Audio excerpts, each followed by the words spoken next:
Assalamualaikum warahmatullahi wabarakatuh. Halo sahabat KBS TV dimanapun kalian berada, jumpa lagi bersama kami di episode part tentang yang akan membahas tentang part of speech ya, di part kedua. Oke, kali ini kita akan membahas ya tentang secondary words guys, ya lanjutan dari materi sebelumnya tentang primary words. Jadi di studio alam kita ini ya, meskipun cuaca agak sedikit syahdu ya, namun tidak mengurangi semangat kita untuk terus memberikan yang terbaik buat teman-teman agar teman-teman bisa terus belajar meningkatkan kemampuan bahasa Inggrisnya ya. Oke.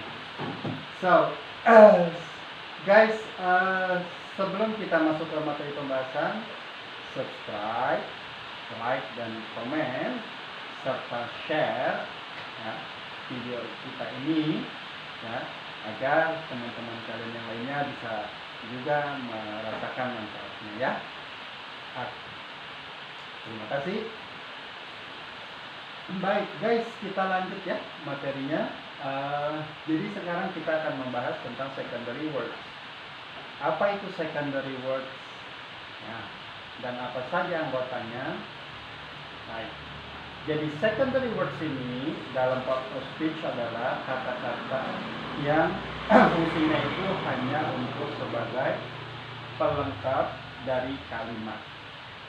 Oke, jadi dari pembagian ini teman-teman nanti bisa lacak lebih jauh ya dari fungsinya. Oke, dan teman-teman mungkin pernah baca ya, atau kalau mau tahu tentang pemetaan ini bisa langsung teman-teman baca di buku Simplified Grammar ya, bukunya tipis kok ya. Oke guys ya, ada 5 anggota secondary word, yaitu adjective kata sifat, adverb kata keterangan, kemudian ada preposition, conjunction, dan explanation ya. Preposition ini kan kata depan, conjunction kata sambung, dan explanation adalah kata seru ya, dan harus ada tanda serunya ya. Oke guys, jadi bukan hanya primary word ya, secondary words pun punya fungsinya masing-masing ya. Jadi selain menghafal jenis ya, fungsinya juga wajib kita ketahui agar ya teman-teman bisa meletakkan setiap kata ya dalam kalimat pada tempatnya yang baik dan benar, sehingga tersusunlah kalimat yang sempurna berdasarkan kaidah. Oke? Sudah siap? Yuk kita bahas satu persatu. Adjektif adalah kata sifat, ya kan? Nah, kata sifat ini punya fungsi yang pertama ya, adalah sebagai komplement ya, atau pelengkap ya. Ini bisa dan sering ya, atau banyak kita kunjungi ya, atau kita lihat pada kalimat-kalimat nominal ya. Contohnya seperti apa? Misalkan contohnya ya, he is sleepy, dia ngantuk ya. Ini saya juga agak sedikit ngantuk, tapi tetap semangat ya untuk membuat video ya, untuk teman-teman biar kalian terus bisa belajar. Oke ya, he is sleepy, dia ngantuk. Nah, di sini sleepy adalah kata sifat, itu fungsinya sebagai komplement ya. Dalam verbal sentence pun juga bisa. Contohnya bagaimana? Misalkan contohnya ya, you make me happy You make me happy. Ya, kamu membuat saya senang. You-nya subjek, make-nya ini adalah kata kerja, verb, me-nya ini objek, dan happy di sini komplement. Ya, sekali lagi saya ingatkan, komplement itu bukan hanya berbentuk kata keterangan, tempat ataupun waktu ya. Jadi di video sebelumnya noun juga bisa menjadi komplement. Dan sekarang adjektif ya. Jadi pemahaman teman-teman insya Allah akan bertambah setelah menyimak video ini. Amin. Oke ya. Jadi inilah fungsi pertama dari kata sifat. Fungsi yang keduanya memang ada, atau fungsi lainnya ya ada guys. Apa itu fungsinya? Fungsi yang kedua ini sebagai modifier ya, atau modify noun ya, menjelaskan kata benda. Nah, nanti lebih jauh guys, kita ini akan bahas tentang frase ya. Nanti di frasa akan dibahas ya. Contohnya seperti apa? Ya, misalkan ya, teman-teman menyebut ya atau sebutlah sebuah kata benda, misalkan car ya, artinya mobil. Teman-teman sudah tahu mungkin ya.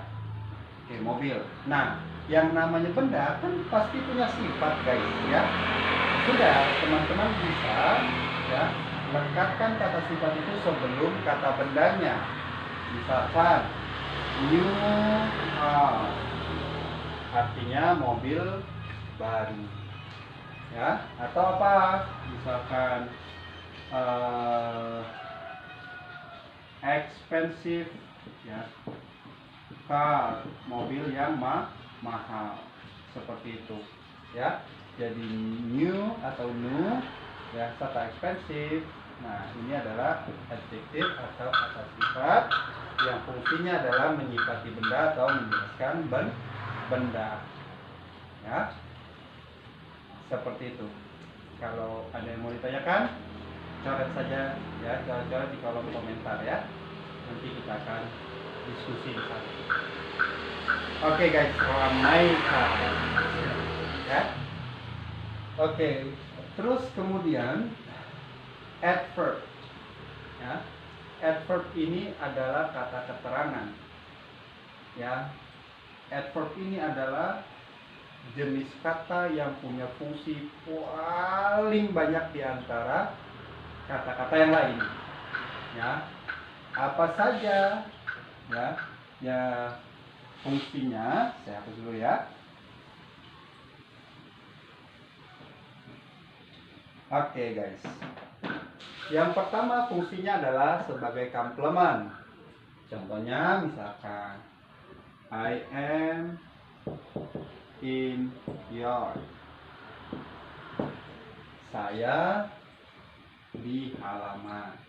Nah, in yard ini adalah keterangan tempat ya, yang berbentuk ya, ini adverb ya, adverb of place namanya, keterangan tempat. Oke. Kemudian ada lagi memang ya fungsinya. Oke, fungsinya yang kedua bisa juga dia itu ya mengikuti kata kerja, follow atau following atau following verb atau kata kerja. Aduh, sorry guys ya. Baik, contohnya seperti apa? Misalkan ya, contohnya I ya, misalkan pray ya 5 times a day. Saya sholat 5 waktu dalam sehari. Nah, pray di sini adalah kata kerja guys, verb. Oke. Nah, boleh kalian letakkan adverb sebelumnya, misalkan always.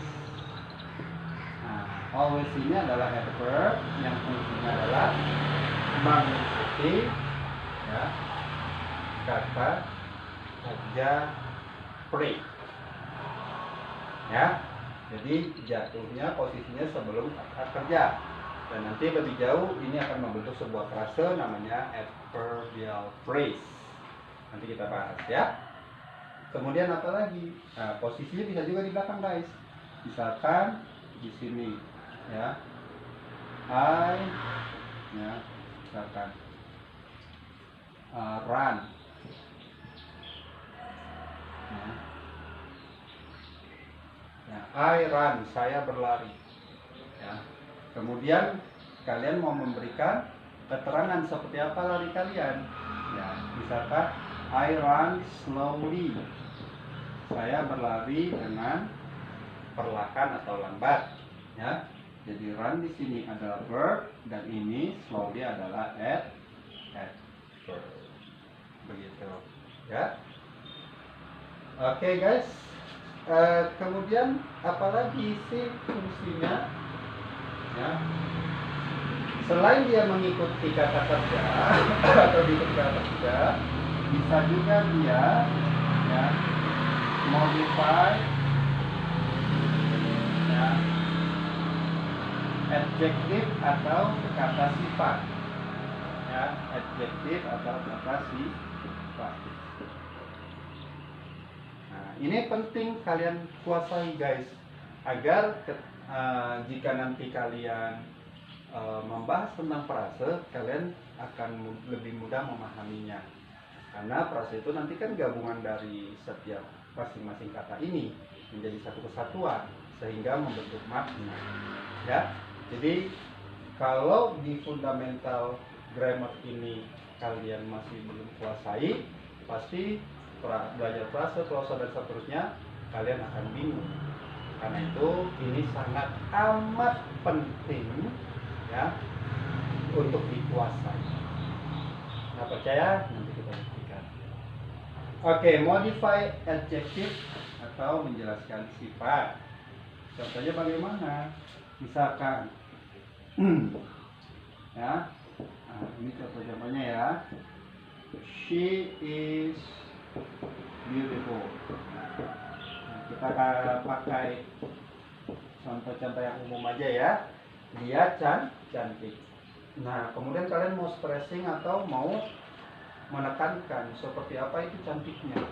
Oh, dia tuh cantik banget, misalkan gitu ya. Nah, di sini beautiful kata sifat, teman-teman bisa di sini sebelumnya tambahkan kata very, adverb. She is very beautiful. Dia sangat cantik. Paham ya? Oke. Ya. Ada lagi nggak fungsi lainnya? Baru 3 ini guys. Ya katanya paling banyak. Ya, kalau 3 kan noun, pronoun, ya 3 fungsinya kan. Ya. Nah, fungsi yang lainnya adalah modify adverb itu sendiri. Nah, oke. Nah, di sini saya tuliskan di sini ya. Di setiap tempatnya. Mungkin nanti teman-teman bisa screenshot videonya atau bagaimana nanti ya. Jika rasa ini penting untuk disimpan, atau bisa juga simpan di YouTube ya. Oke, tidak apa-apa. Di sini contohnya misalkan ya, I run slowly. Kita sambungkan dengan contoh yang ini ya. Saya berlari dengan lambat. Oke. Nah, kalian mau tekankan lagi lambatnya bagaimana? Nah, bisa kalian di sini tambahkan very atau so. Very slowly. Jadi very-nya ini adverb. Ya, slowly-nya adverb. Ya. Jadi seperti itu. 4 guys. Ya, yang lain mentok di 3 kan? jadi paling banyak. Oke, jadi fungsinya adverb ini atau kata keterangan ini paling banyak ya, ada 4. Oke guys, kita lanjut ya. Masih semangat? Oke ya, saya lanjutkan dengan preposition atau kata depan. Ya, saya persingkat aja ya, biar teman-teman tidak kelamaan. Oke. Jadi yang ini saya hapus dulu, sorry. Yang namanya preposition adalah kata depan. Nah, preposition ini pun dia punya fungsi guys. Ya, preposition punya fungsi. Apa saja fungsinya? Fungsinya itu ya following object. Ya sebenarnya sih nanti bisa juga ya, nanti ketika terbentuk frase dia bisa fungsi sebagai adverb ya, bisa. Tapi fungsi dasar ya, oke, kita bahas preposisi. Ini tadi sudah ya, ini sudah. Sekarang kita bahas preposisi. Jadi dia ini fungsinya adalah following ya objek, mengikuti objek. Nah, yang menjadi ya hal penting di sini buat teman-teman adalah jenis-jenis objek. Ya, apa saja objek yang bisa diikuti ya oleh preposisi. Ya, jadi bahasa sederhananya itu noun dan kawan-kawannya, kata benda dan kawan-kawannya. Maksudnya bagaimana? Saya kasih saja contohnya biar lebih jelas. Misalkan saya di sini ya, I live in ya, Paris. Ya, in ini adalah preposisi dan Paris ini adalah objek dari preposisi. Ya. Nah, objeknya ini berbentuk kata benda. Ya. Oke. Nah, kawan-kawannya apa saja? Nah, misalkan nih berkembang lagi, nanti akan kita bahas juga ya. Kalian bisa cek di video tentang frase non phrase. Contohnya bagaimana? Misalkan I live in a big city atau small city terserah. Nah, ini adalah non phrase namanya guys. Ya. Objek dari in. Terus apa lagi? Ya, yaitu noun clause. Contohnya saya bedakan dikit ya. Misalkan I listen to what you explain. Sorry. Nah, what you explain yang tadi kamu ya, jelaskan. Ya.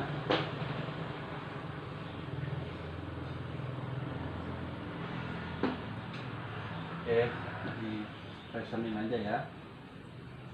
Explain. Nih, ini namanya noun clause ya. Kita akan bahas juga nanti. Oke, cek saja terus video kami ya, biar sistematika pembelajarannya bisa kalian dapatkan. Oke. Ya, jadi inilah noun dan saudara-saudaranya. Oke. Ini fungsi dari preposition. Kemudian conjunction, kata sambung. Ya. Oke. Ini saya dulu ya. Kata sambung, conjunction, atau di buku lain ada juga yang bilang konektor. Gitu guys ya. Jadi ya karena saya memang agak sedikit malas menghafal mana bukunya ya. Jadi teman-teman nanti bisa cek sendiri lah ya. Oke, conjunction, kata sambung. Contohnya apa? Apa fungsinya kata sambung? Nah, kata sambung ini fungsinya adalah pertama ya, to connect, ya, words, untuk menghubungkan kata. Contohnya apa? Contohnya misalkan, ya, John and I study grammar. Nah, begini.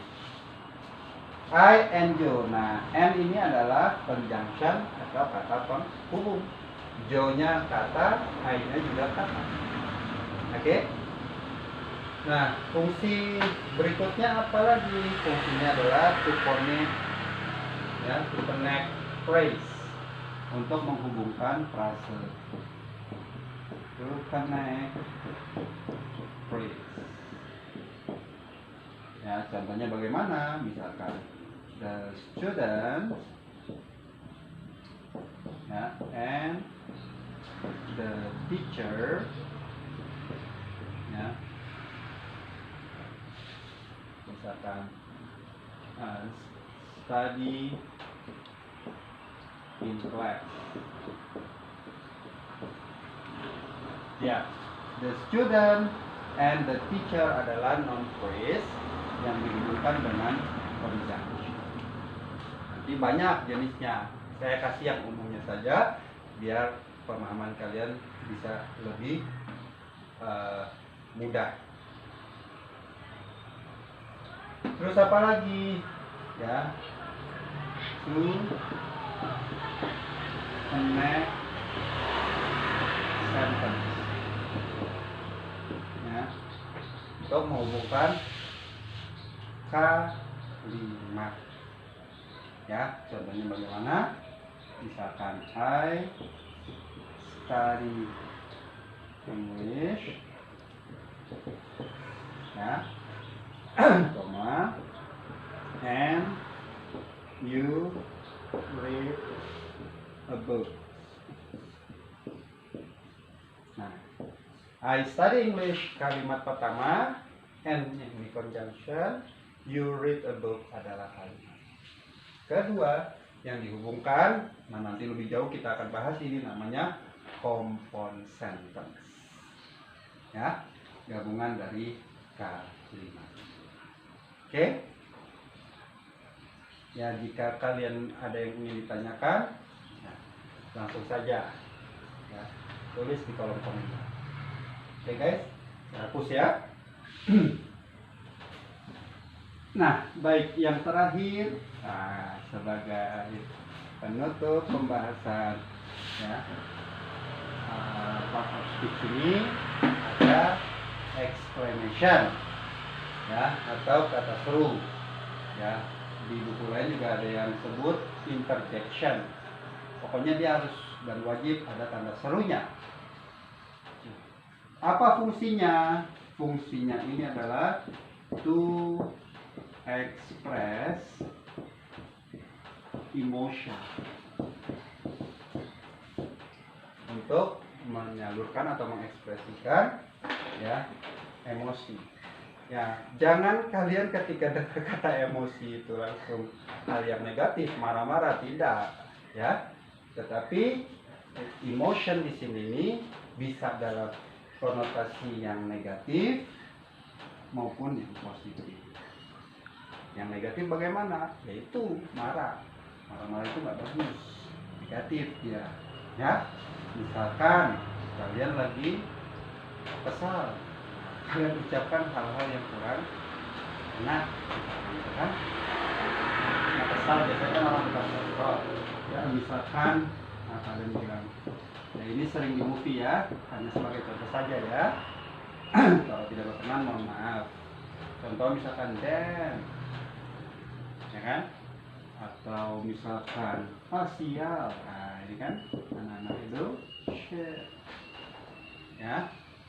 Yang penting dia ada tanda serunya. Dalam pelafalan ya tentu intonasinya dia akan meninggi. Ya. Nah, ada juga guys, ya, ekspresi yang positif. Ya. Kalian misalkan datang berkunjung ke sebuah tempat wisata, katakanlah pantai lah. gitu ya. Kemudian pantainya itu kalian lihat bagus dan cantik sekali. Nah, kalian bilang di situ langsung ekspresikan amazing, luar biasa, ya kan? Atau misalkan beautiful, wow, ya kan? Pantainya indah sekali. Oke, jadi beautiful itu bukan hanya untuk ke aras guys, ya, untuk pemandangan juga bisa. Oke. Nah, jadi conjunction selesai dan explanation pun sudah kita bahas. Harapannya semoga ini bisa dipahami. Oke guys. Jadi sekali lagi kalau ada yang kurang paham bisa langsung coret-coret di kolom komentar.